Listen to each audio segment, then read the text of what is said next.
Greetings! Wa alaikum al-salam, and welcome to the first Joyride Direct. Today we'll be answering your well-thought-out questions while providing updates, announcements, and previews for exciting new projects in between. Let's get started! I approach my parodies the same way I approach my original scripts. I want to tell thoughtful narratives that prioritize commentary and character study. Though when it comes to style, I assume you're referring to the tone in My Hero Abridged. In regards to that, I simply consider the current state of abridging at the time, that being early 2016, where menting was at its peak. Up until this point, Something Witty was like the only major player that toyed with the idea of overhauling the source material's plot. But at that time, it was still reserved, so as such, the comedic punchline had taken precedent in the abridging community, and that's fine.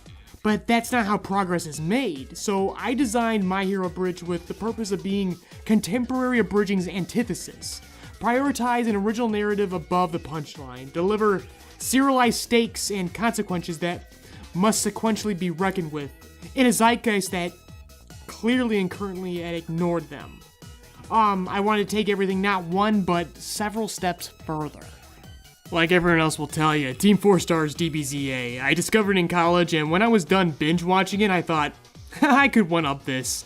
And proceeded to work on Ippo the Abridging. However, it was Something Witty's Sword Art Online Abridged and Blazing Azure Crow's Digimon Adventure Try that really opened up the gate for My Hero Abridged, and everyone will agree, it's the latter that actually made best on my thoughtless posting. Plain and simple, I love superheroes. I want to do my own take on them. Before abridging, I worked on a superhero-related original project, but it tanked with the advent of the Marvel Cinematic Universe and My Hero Academia itself. So I took the source material of the latter as an opportunity to tell my own original story, albeit having to concede to the trappings of a parody. Also, an interesting note, this was actually a project that was abandoned by Bean Earl Basington after some disagreements, and I picked it back up because I felt very adamantly about my take on it. Okay, this answer varies greatly from person to person, and so please don't take mine as the end-all be-all answer. They're all very different. My methods in particular are an exception from the norm.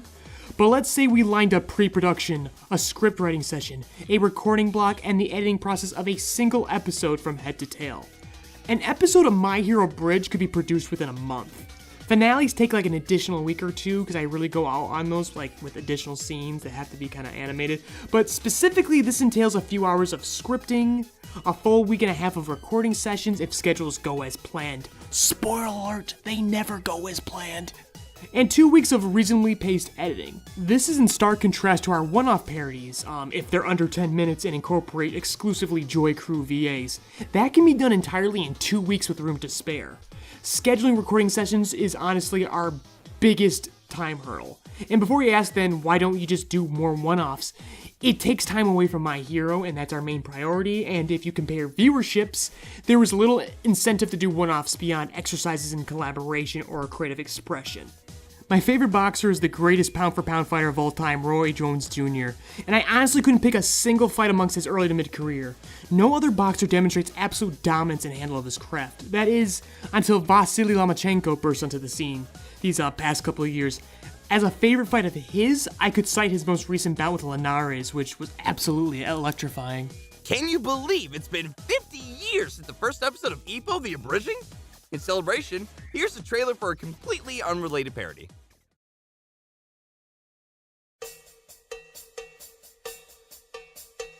Boxing is my city, and I am its queen, and there is no respect for the queen. Allow me to answer the boy in the tournament. He'll find his fire amongst the beautiful people, I swear it! You're thinking about that boy again. I told you could never play with him again! Perhaps another time? Your place?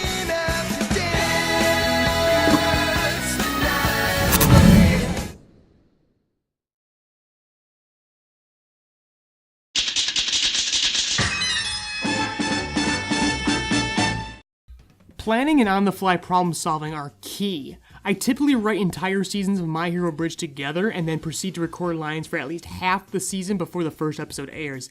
I also do layout pre-editing while scripting, so the clips and musical arrangements are already set up before recording even begins. As for shortcuts, while I focus on custom lip flapping for close-up shots, I compensate the time cost by ADRing moving and tracking shots. ADR meaning advanced dialogue replacement, aka the Funimation method, which is not exclusive to them. I don't know why they get this designation. As it pertains to Joyride Entertainment and any other major teams in the abridged and voice acting communities, there are several reasons why the average person or even semi-experienced voice actor can't find their way in. Just like with major studios, the vocal directors of abridged teams have unique and strict sets of standards for talent and the recording equipment, even for small bit roles. On top of that, the more voice actors added to a given project, the longer it takes to produce it. It's far more time efficient to assign the smaller roles to main cast members. As for cameos specifically in the traditional sense, these roles are reserved to voice actors of notoriety or partners of the team who, for whatever reason, can't commit to a full project but would still like to take part in it. I would actually say it's a mixture of practice and what your voice can already do. You see, everyone's voice is different. Maybe try starting out with impressions of things that you like and then figuring out how to change your voice and whatnot. Try making up your own voices, mess around with your voice, change the shape of your mouth and whatnot, and do breathing exercises. But most importantly, actually practice acting and conveying emotions in your voice. Because obviously acting and conveying emotions is obviously the most important aspect. I find that for me, like humming helps quite a bit. So I'll be like, that like helps me warm up. I feel like it can help hit different parts of your range and get more confident in them. Also practice. I feel like everyone will say practice, but that's because it's true. You'll get more practice in certain voices, in particular your typecast, but you absolutely just need to embrace that. Like, you'll get known in the community for certain voices more, so directors are going to want to use them voices more, and because them voices are getting used more, you're getting more practice in them, and then they're getting better. So that's absolutely never a bad thing.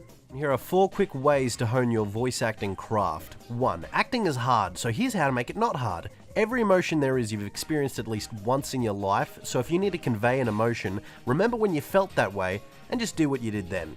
It sounds simple, because it is. Number 2. The best way to expand your range from a 3-character actor to a 30 is by learning some musical scales, because each note is a different voice that you can go ahead and tack on more things to it to make it different. So if I did a scale like, let's stick with that, that's one voice. let's add some gravel to it, that's another voice. And now let's give it a British accent, that's a third voice. And there's way more things you can do with that. Number 3, people are going to tell you that you're not good enough, and that doesn't actually matter. Because if you're not the one telling yourself you're not good enough, you're probably just going to give up and do something you're actually talented at. You spend the most time with yourself, so that's the most important opinion. So you need to be the one to tell yourself to do better, because it doesn't matter from anyone else. 4, articulate. Thankfully, we have a friendly open dialogue with the legal representation at Toho, the license holders for My Hero Academia, so we would have to really screw up royally for a C&D to occur. But hypothetically, let's say this did happen. That's what JoyQuest, QuakeStream, and all our other parodies and personality-driven content are for. My Hero Bridge is obviously our flagship, but we never put all our eggs in one basket. We'd be hobbled if we went down, but we'd be fine. Especially with JoyQuest, which draws in our biggest Patreon traffic and donations.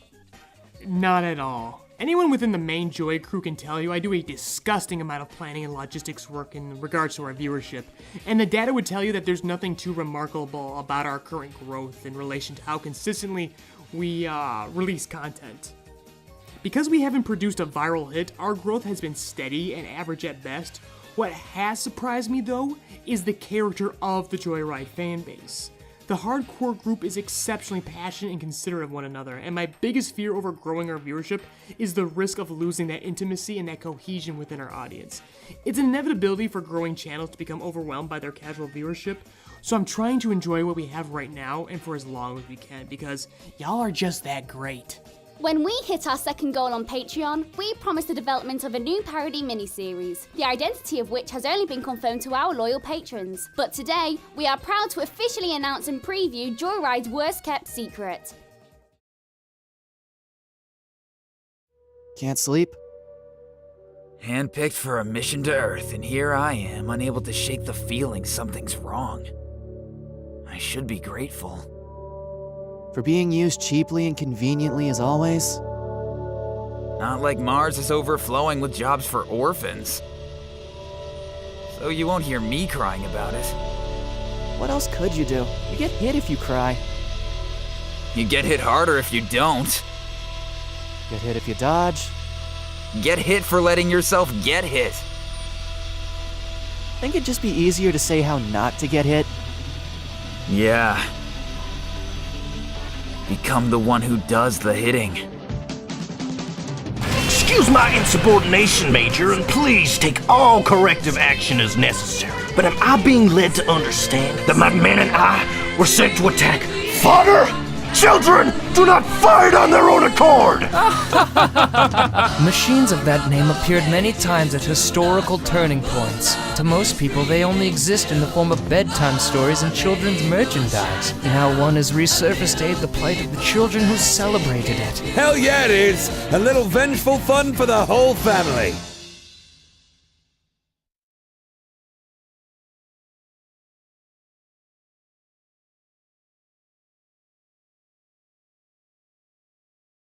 Special thanks to our Patreon producers, Mr. Host, Harrison, Patrick Rippey, James Verner, P. Night Alone, and Maxwell Robertson. Your generous patronage is what made the development of Ironblood Abridgment possible. I'm sure you're all tired of hearing this, but we must always mention that even donating a measly $1 makes all the difference. And as such, we're going to put the names of all our wonderful loyal patrons up here, and thank them as well. We'd also like to thank those who don't offer their support in the form of money, but through promotion and ambassadorship through the channel. All of you make our fan base not only great, but exceptional. And now, we want to offer a new way to support the channel, where you also get some rad shit in return. Rejoice! Joyride has officially opened up a Redbubble store where you can purchase posters and stickers based on My Hero Bridge and Joy Quest. More merch coming soon. On top of that, we are now opening up a new reward tier on our Patreon. For $10 and up, you will be entered into a monthly raffle where one winner will get a free poster of their choice. All of our patrons, all of our patrons currently donating above this tier are already entered in the first raffle that begins in July! Winners will be announced on the Joyride Twitter after monthly payments are processed. You'll be contacted about your poster of choice and shipping information on Patreon.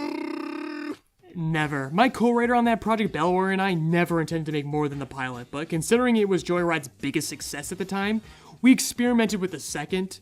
The mixed response finally put it to bed. It also doesn't help that most of the cast for that are not even a part of Joyride, so that makes scheduling exceptionally difficult and not worth going through on.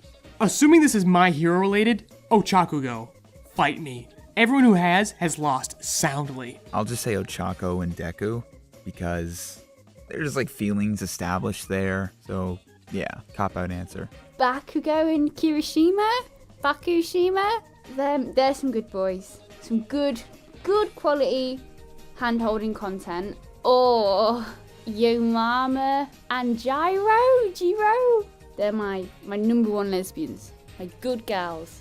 My OTP is probably Tokoyami x Deku, but like it's really one-sided, and like Tokoyami's just kind of like following Deku from afar. He's kind of got like the Shinji thing going where he'd probably masturbate over Deku's sleeping body, but like because he's got Dark Shadow could actually like tap into his libido and stuff like that, and actually like pin Deku down and like start taking control and force them to do stuff, that kind of thing.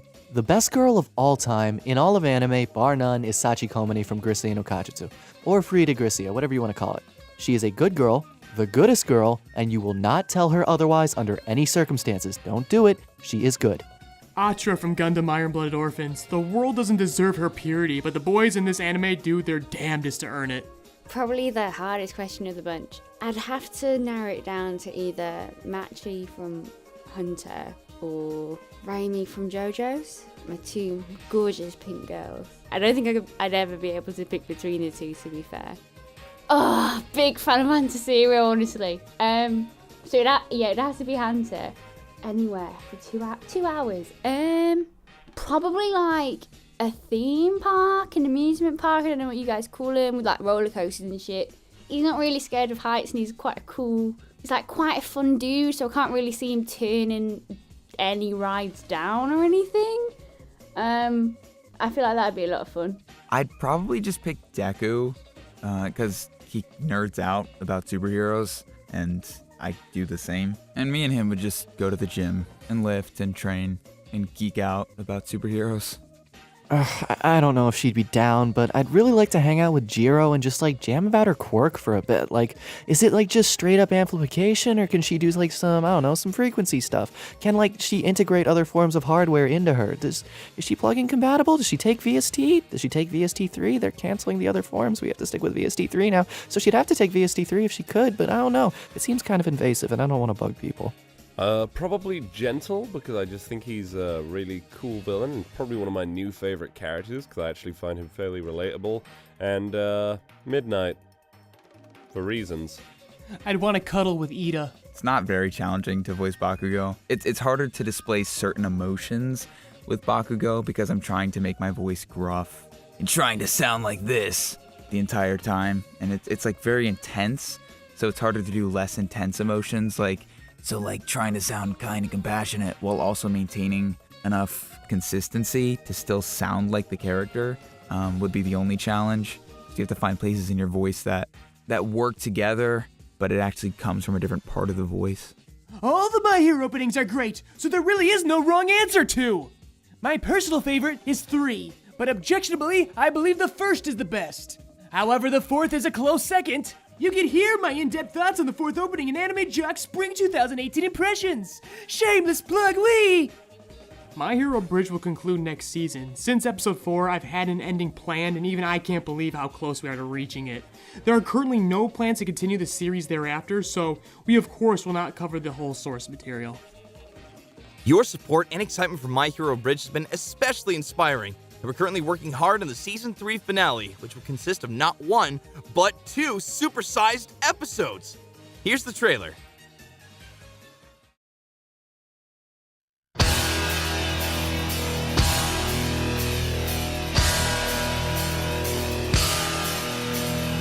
Being a hero is not supposed to be a job. It used to be an honor, a civil duty. Now any schmuck can call themselves a hero and abuse their status for personal gain. And yet, you're no better than them, are you? All you're thinking about is vengeance. You think yourself better than those you criticize, like you're just another hypocritical cog in this heartless, incompetent machine they call a hero society. And I will have no more reservations calling you where you stand!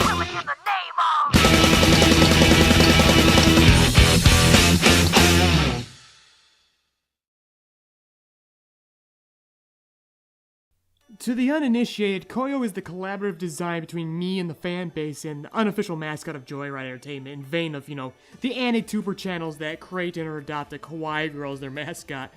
As to his current whereabouts, he is taking some personal time off. Once we get an official redesign in place, we would gladly utilize him in marketing and merchandising for the channel, so stay tuned. During the pre-production and pilot recording for Joy Quest, I actually cared very little nor knew much about D&D beyond its tropes and archetypes. So conceptually, Bobby was designed as the soldier you see on the cover art of the latest AAA first-person shooter. For all intents and purposes, she is a joke. She is in the wrong game and she knows it. And that was a great way to introduce people to the world of Joy Quest. However, not a good long-term plan. These bits get old very quickly. So early into Season 2, Freddy and I started putting Gunnifer together, and as the antithesis to Bobby. Whereas Bobby is a self-aware cynic, Gun is naive and earnest. This results in a completely different style of gameplay and keeps the audience as invested as she is. It was quite weird timing because literally a few days before Ivan invited me onto the show, my campaign that I was writing got cancelled because my players couldn't make it anymore, whatever. So I'd spent loads of time fleshing out these characters, this world, this story, and there was one NPC in particular, Brooklyn, that I really kind of went a bit ham on his lore and his backstory. Honestly, if I did end up playing out that campaign with my players, they probably wouldn't have bit at it or they probably wouldn't have like found it out, they wouldn't have investigated, wouldn't give a shit. But since it got cancelled, I was really like devoed. So when Ivan invited me on, I was like, oh yeah, and I basically just ripped him. But it's funny because how the show was sort of gone, Brooklyn's absolutely, the Brooklyn in Joy Quest and the Brooklyn that I'd originally written is completely different, both in looks, character development, personality, everything. I'd say, even though at their core, they're the same concept, they're just totally different characters now. Braum was kind of a character I really wanted to throw in because they desperately needed a healer. I wanted to play as a cleric that was based off of using arcane magic, and that being its main source. Because I just thought it would be interesting. It's interesting to try something new. It's interesting to multi-class. I actually do that a lot. I wanted to make a fun support character that would kind of maybe reel in the party sometimes with their moral boundaries. Because on Joy Quest, it is casual D&D. Well, oh look, Jackie Chan. He's been a inspiration for me and whatnot. Okay, so initially he started out as a joke character, porn star barbarian and whatnot, but then I, obviously built around him, so it was like, well, what was his family life like? Abuse? No, that's a bit too overdone in, fiction and whatnot, so I was like, let's just say he was neglected. There was no, spite in or anything, it was just another baby, whatever, that's his father's, outlook on it. And based on the way I've played him and the way that things have happened with him, he's grown into a much more complex character, I'd say, or interesting character than his initial conception. I didn't actually plan for him to be a vampire or anything. That was actually something Freddy threw into, just surprise me, I think. I'm hugely biased to the Dragon Quest series. I've only played a few, and my favourite is probably objectively the worst one, Dragon Quest IX. I love it to bits, but it gets ragged on so much. Just, give my boy Aquila some love, people, please. Now this is a really screwy question, because there's so many that fall under the category of videojuego, so just picking one is an almost impossibility. But if I were to say what's my favorite action game, probably God Hand. Favorite RPG, Chrono Trigger. What's the best fucking skateboarding game? Crucify Me. Project 8 was pretty hype. Crucify Me, Tony Hawk. Purists out there who are just stuck in that Goldfinger era. Yoshi's Island. It offers a lot of entertaining exploration, challenge progression, and replayability with a stunningly fun vibe and art direction. It's a perfect game in my book. Kingdom Hearts.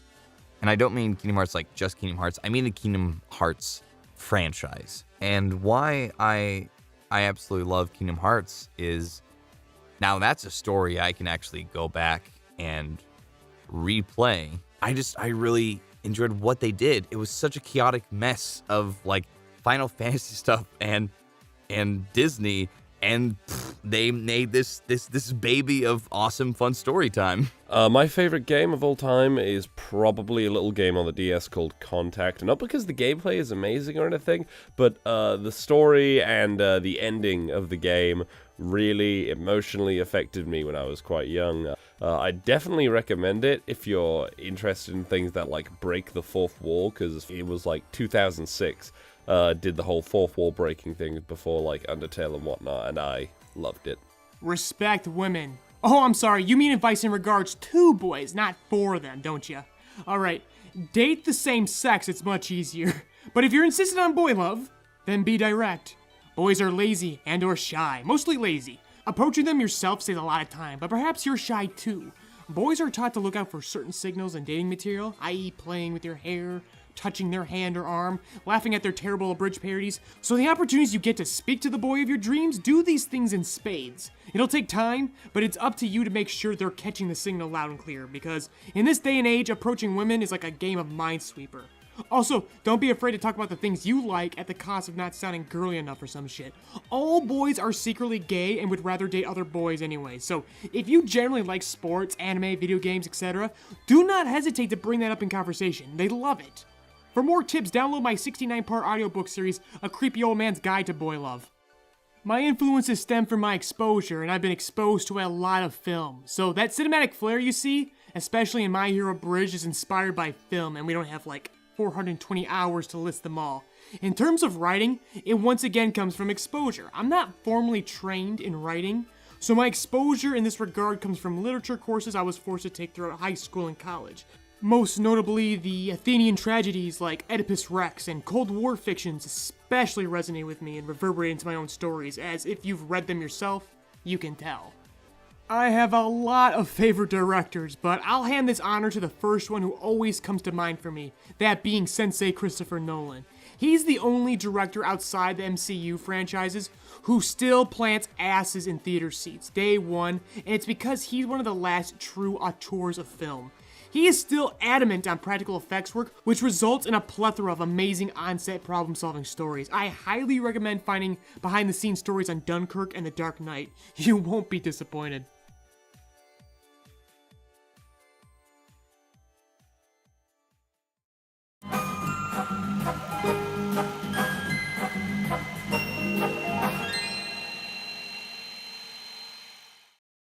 The future of the channel depends solely on its growth.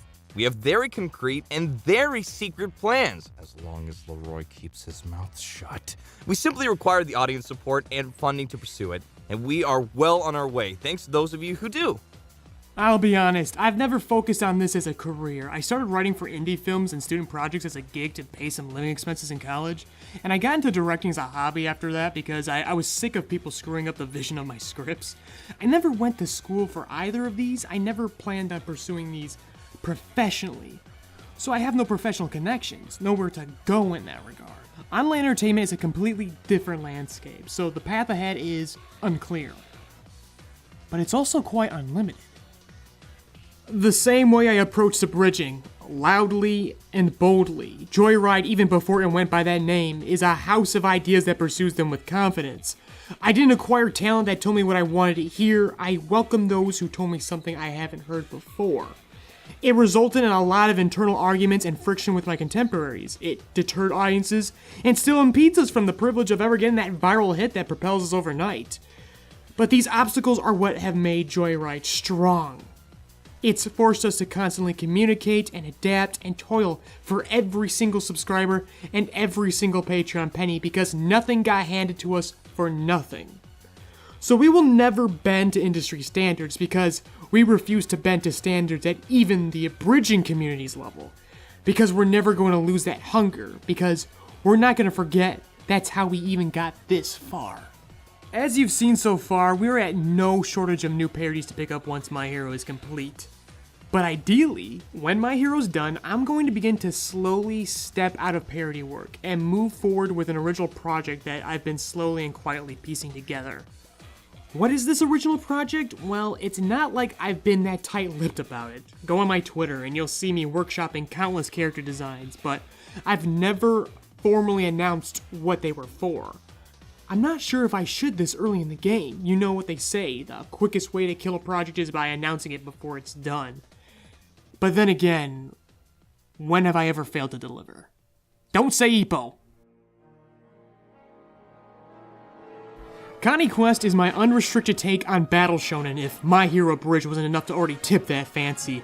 Tonally, it is also quite similar, but imagine all of that, but on a blank canvas, unchanged from a source material, because we will now be making the source material. How do we go about making that source? That's where this Patreon came about. Your patronage is gonna fund an artist. I obviously got writing duties covered, and this would be all for a limited run manga series. I'm currently putting together a 3-issue pilot as we speak. Once it gets produced, we will release a digital copy to a certain tier of Patreons, and then put all of Joyride's resources at our disposal by producing a motion comic dub that would be available to free here on this YouTube channel. That is the future I have my eyes set on for now. And mind you, we can't even begin funding and working on this project beyond pitch scripting until we actually reach this goal.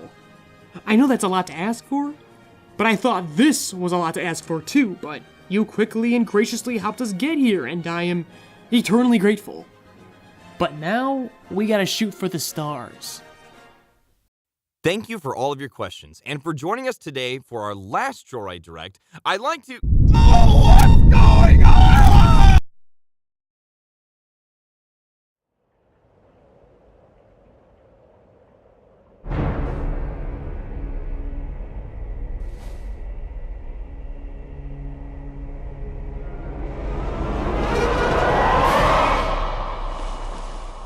Yeah, I guess I'm gonna go over there now.